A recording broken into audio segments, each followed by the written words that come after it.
Graça e paz. É muito bom estar participando aí com você mais uma vez do estudo da Palavra de Deus. Hoje eu quero levar até você um tema bem interessante. Por que Jesus chorou? Você já parou para pensar nisso? Eu quero que você abra aí comigo sua Bíblia em Lucas capítulo 19, no versículo 41. Está escrito assim: quando ia chegando, vendo a cidade, chorou sobre ela. E a minha pergunta a você é: por que Jesus chorou? O que levou Jesus a chorar? A Bíblia diz que ele chora aqui, em Lucas 19, 41, e também no Evangelho de João 11, 35. E a minha pergunta é: por que Jesus chora? Jesus não era de chorar. Pela via dolorosa, nós percebemos que desde o Getsemane até o Gólgota, ele não derrama nem uma lágrima. E o interessante ao percebermos isso é que naquela quarentena que ele recebe, menos uma, ou seja, 39 chibatadas com azorrague, ou seja, um chicote com 12 tiras de couro, e na sua ponta havia pedaços de ossos de carneiro e chumbo, ou seja, 468 perfurações, e no entanto ele não derrama uma lágrima. Então Jesus não era de chorar. Então por que Jesus chorou? O que levou Jesus a chorar no momento apoteótico do seu ministério? No momento onde Jerusalém parou para recebê-lo, no momento onde Jerusalém para o aclamar, ou seja, até música fizeram. Disseram Baruch Rabá, Bigen Adonai, e toda Jerusalém em festa, mas no entanto Jesus começa a chorar. O que leva Jesus a não olhar as pessoas que o aclamavam como rei, que o prestavam a homenagem enquanto ele adentrava? Por que Jesus chorou? O que leva esse homem a chorar? No entanto, em Romanos capítulo 12, no versículo 15, a Bíblia diz: alegrai com os que se alegram e chorai com os que choram. No entanto, parece haver um paradoxo aqui, porque toda Jerusalém está em festa, mas o mestre está chorando. Por que Jesus chorou? Você já se perguntou o porquê? E o porquê que a Bíblia relata por apenas 2 vezes de forma bem explícita que ele chora? O que levou Jesus a chorar? Eu quero te dar aqui algumas razões que levaram o mestre a chorar. A primeira razão é a superficialidade da religião, ou seja, uma religiosidade apenas de fachada. Enquanto o termo original desta palavra significa ligar o homem a Deus, hoje nós compreendemos que as religiões ligam as pessoas a tudo, menos a Deus. Por que ele chora? E por que eu estou afirmando para você que era uma religiosidade superficial? Porque essa entrada aqui em Lucas 19, 41, ela se dá num domingo, e hoje conhecido como Domingo de Ramos, onde as pessoas têm por costume enfeitar as suas ruas. Agora, analisa comigo. O que levou Jesus a não olhar os mantos nas ruas? O que levou Jesus a não olhar as pessoas gritando o seu nome? Porque eu posso afirmar com toda a convicção superficialidade da religião. Porque se a entrada se deu no domingo, 5 dias depois, meu querido, na sexta-feira, as mesmas pessoas que estavam clamando Jesus, viva Jesus, e gritando e cantando, comemorando, eram as mesmas pessoas que agora estão gritando: mata este homem, acaba com ele e solte a Barrabás. Veja, são as mesmas pessoas. Por que superficialidade da religião? Quando nós olhamos no Evangelho de João, no capítulo de número 2, no versículo de número 20, nós entendemos, olha bem, o texto diz que Jesus declara: em 46 anos foi edificado este templo, e tu em 3 dias o levantarás? Ou seja, Jesus faz uma declaração aqui: derribai esse templo, e em 3 dias eu erguerei novamente. Jesus não estava falando daquela grande construção, mas ele falava de si mesmo. Agora preste atenção. Por que a superficialidade ainda da religião? Porque estavam ali peregrinos de todas as partes para adoração no grande templo. Templo este, segundo a leitura que fiz, reedificado por Herodes. Agora, nota.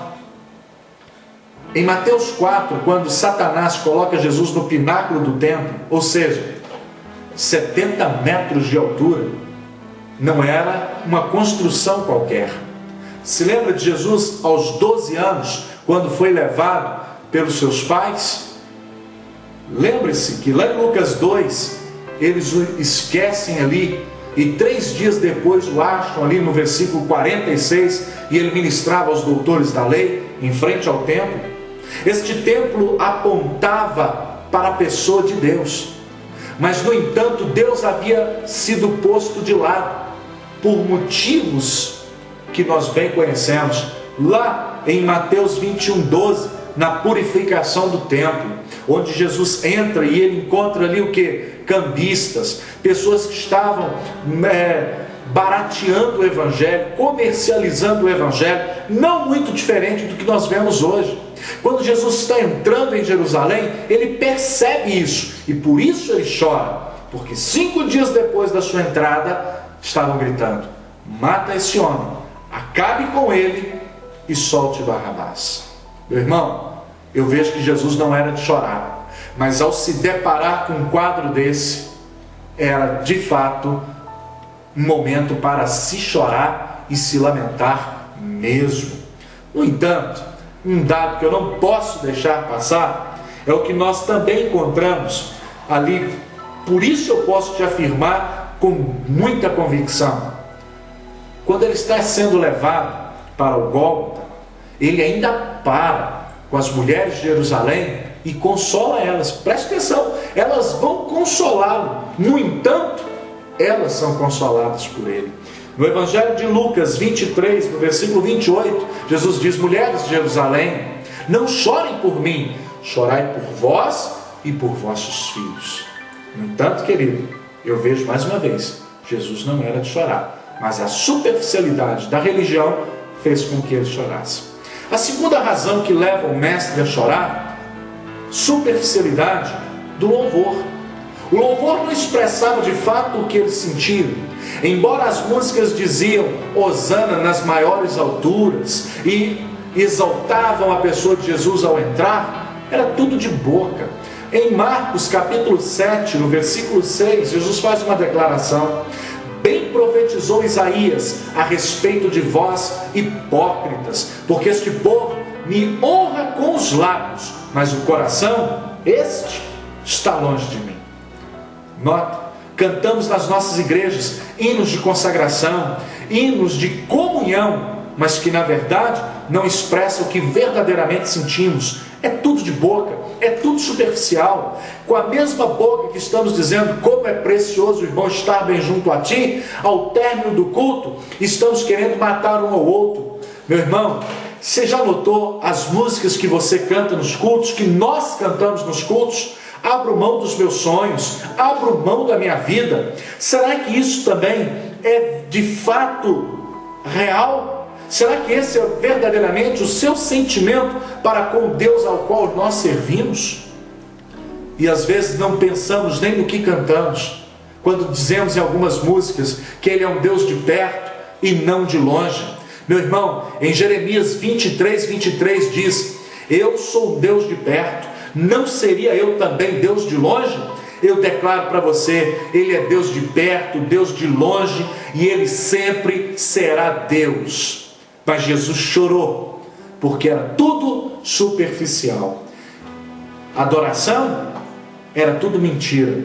Eu quero chamar você para rapidamente sairmos aqui desse contexto de Lucas 19:41 e rapidinho para Jeremias no capítulo 7. Eu quero compartilhar com você o versículo 3 e o versículo 5 de Jeremias 7, que diz assim: assim diz o Senhor dos exércitos, o Deus de Israel: emendai os vossos caminhos e as vossas obras, e eu vos farei habitar neste lugar. Versículo 5: mas se deveras emendardes os vossos caminhos e as vossas obras, se deveras praticardes a justiça, cada um ao seu próximo. Nota, antes de adorar, antes de você cantar sobre amor, sobre comunhão, sobre entrega lá na tua igreja, antes de nós fazermos isso, a primeira coisa que precisamos fazer é consertar as nossas vidas, colocar a nossa vida em dia. Meu irmão, o texto é claro. Assim diz o Senhor Deus dos Exércitos, ou seja, o Jeová Tservaot, né? O Senhor dos Exércitos, emendai os vossos caminhos. Ou seja, por que caminho você tem andado? Por onde você tem percorrido? Você precisa colocar a sua vida em dia. Então, antes de adorar, é isso que precisamos fazer. Em Joel 2,13 ele está dizendo: rasgue o seu coração e não a sua veste. Não é algo de aparência, como aquela entrada triunfal onde cantavam, jogavam mantos nas ruas. Não, é algo que tem que ser mostrado, é aquilo que está aqui dentro, e não aquilo que pode ser maquiado por uma boa dicção verbal ou gestual. Antes de adorar, em segundo lugar, no versículo 4 diz assim: olha, não confieis em palavras falsas, dizendo: templo do Senhor, templo do Senhor, templo do Senhor é este. Não confiar em palavras falsas. Ei, antes de adorar, precisamos agir com sinceridade. Precisamos deixar a mentira e cada um falar a verdade com o seu próximo.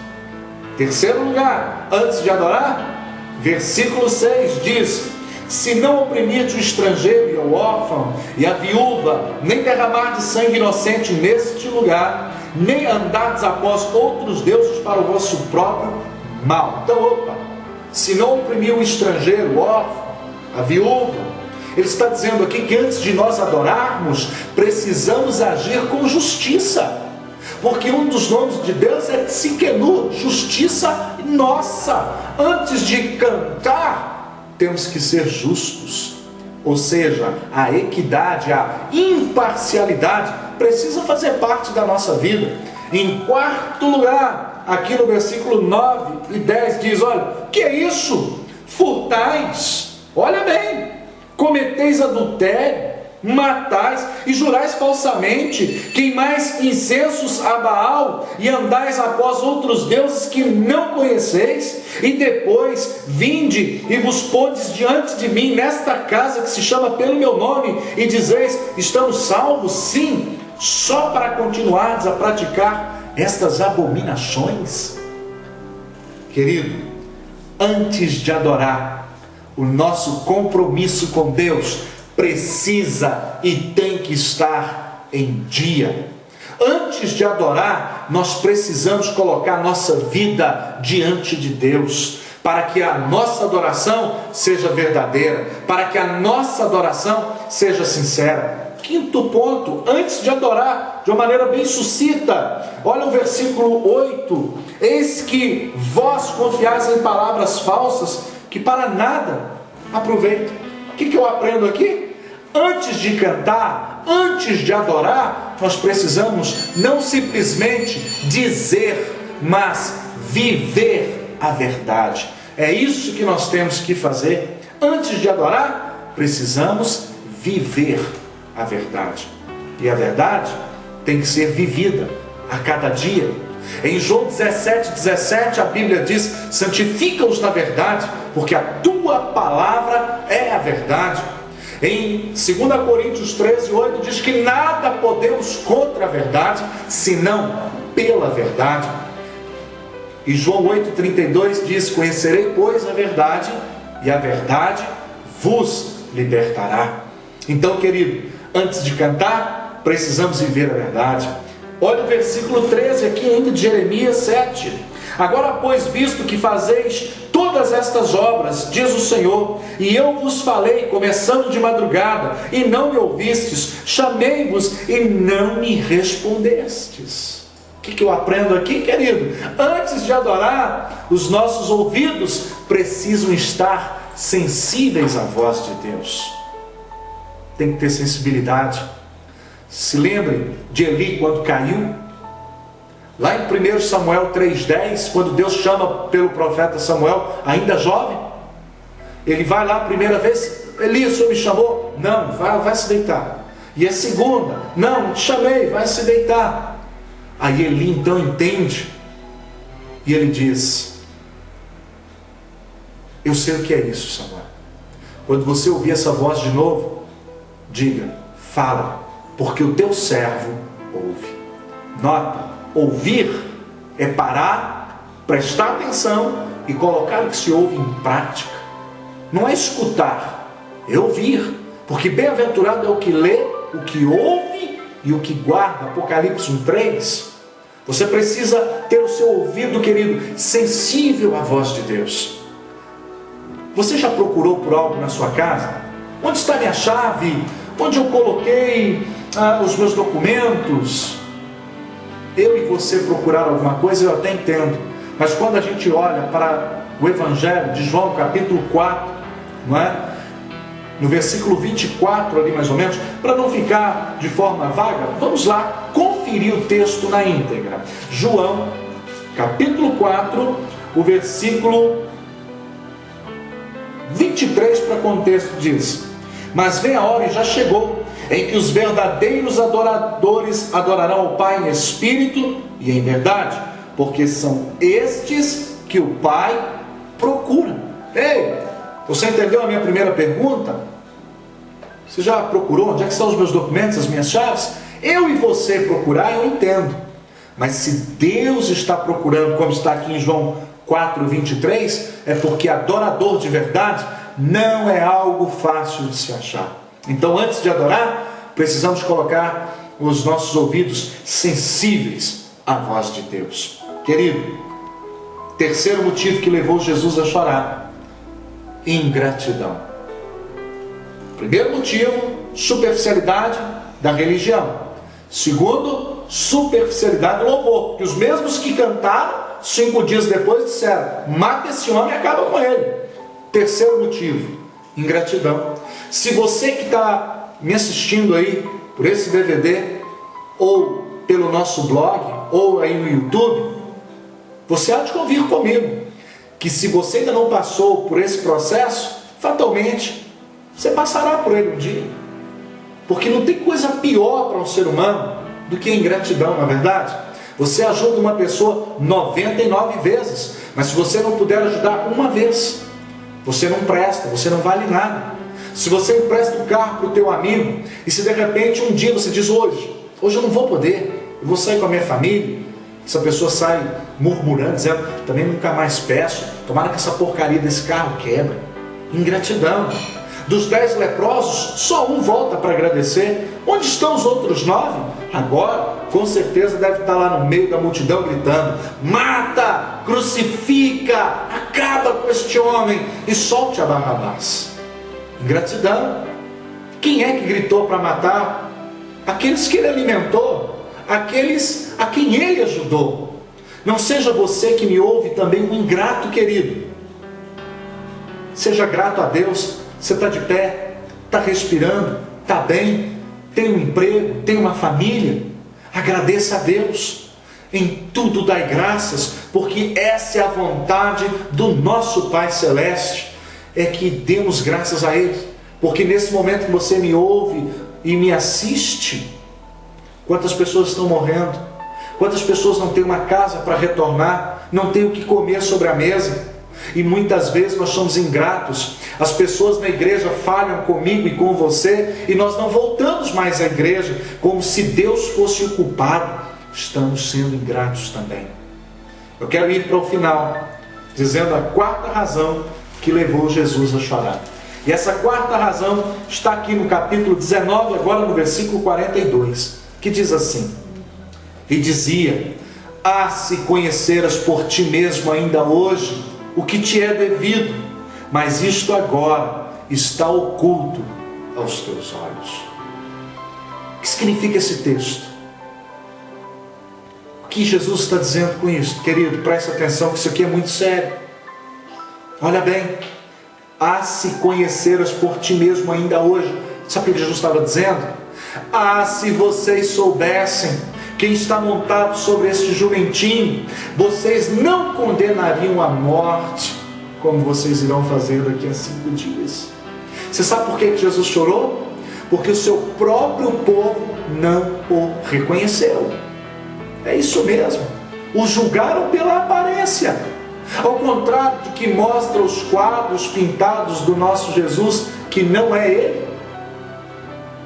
um figurino hollywoodiano, olhos azuis, na verdade, um cabelo chapinha, perfil de ator, Jesus bonito. Não é esse que veio morrer por mim e por você. Não é esse que nós vemos pintado em quadros, como a Bíblia o descreve. Vá comigo rapidamente ao profeta Isaías, no capítulo de número 53. Eu quero ler com você. O Jesus que veio morrer por mim e por você, como era a sua fisionomia? Como ele era? Isaías 53, no versículo 2 diz assim: porque foi subido como um renovo, perante ele como raiz de uma terra seca. Não tinha aparência nem formosura. Olhámo-lo, mas nenhuma beleza havia para que o desejássemos. Viu? Jesus não é aquilo que a gente vê nos filmes. Nosso Jesus, ele tinha um aspecto sofrido, um homem de dores, como diz aqui na sequência, um homem que era experimentado em trabalhos forçados, um homem de quem os outros escondiam o rosto. Nós não fizemos dele caso algum. Jesus chorou, porque olharam para a sua aparência. Mas preste atenção, se tinha uma coisa que fazia o diferencial, era o seu olhar. Quando Jesus olhava, ele transmitia a paz. Quando Jesus olhava, ele conseguia desnudar todo o ser da outra pessoa. Querido, Jesus hoje te vê, ele te contempla. Em Daniel 2:22 diz que ele conhece o profundo e o escondido. Ele sabe do que está em trevas, porque com ele mora a luz. Ele te conhece, mas no entanto, ele chorou, porque foi julgado pela aparência. E a minha pergunta para você agora: quantas vezes você também não foi julgado pela sua aparência? Quantas vezes as pessoas não julgam você pela marca do teu carro, pelo quanto você ganha, pela casa ou pelo bairro onde você mora? Jesus chorou, porque essas pessoas fizeram isso com ele. Mas por que ele venceu? Preste atenção. A entrada triunfal se deu no domingo. Na sexta-feira, ele estava sendo preso. E essa sexta-feira, nós a conhecemos hoje como a Sexta-feira da Paixão. O que é a Sexta-feira da Paixão? Nos lembra? Desprezo, ódio, solidão, sofrimento, horror. Mas eu quero compartilhar isso com você. Você sabe por que Jesus venceu? Porque embora o seu corpo estivesse na sexta da paixão, o seu coração estava no domingo da vitória. E isso fez toda a diferença. Não importa onde o meu corpo está agora, mas sim onde está o meu coração. Porque onde estiver o meu coração, nada impedirá o meu corpo de chegar até lá. Foi por isso que Jesus disse: onde estiver o vosso tesouro, ali também estará o vosso coração. Querido, não deixe de reconhecer hoje o dia da visitação de Deus na sua vida. Não permita que o Mestre chore por mim ou por sua causa. Não vamos fazer como em Mateus 23:37, que diz: Jerusalém, Jerusalém, que mata os profetas e apedrejas aqueles a quem eu tenho enviado. Quantas vezes eu quis te juntar debaixo das minhas asas, como uma galinha junto aos teus pintinhos, e tu não quiseste. Não perca isso, querido. Reconheça hoje como o dia da visitação de Deus na sua vida. Naquele dia, as pessoas gritaram: Baruch Rabá Bijem Adonai. Bendito é o que vem em nome do Senhor. Mas um dia, nós como igreja, iremos ouvir Bruchá Rabá Bijem Adonai. Bendita é aquela que vem em nome do Senhor. Que Deus abençoe você e toda a sua família. Até o próximo estudo, querendo Deus.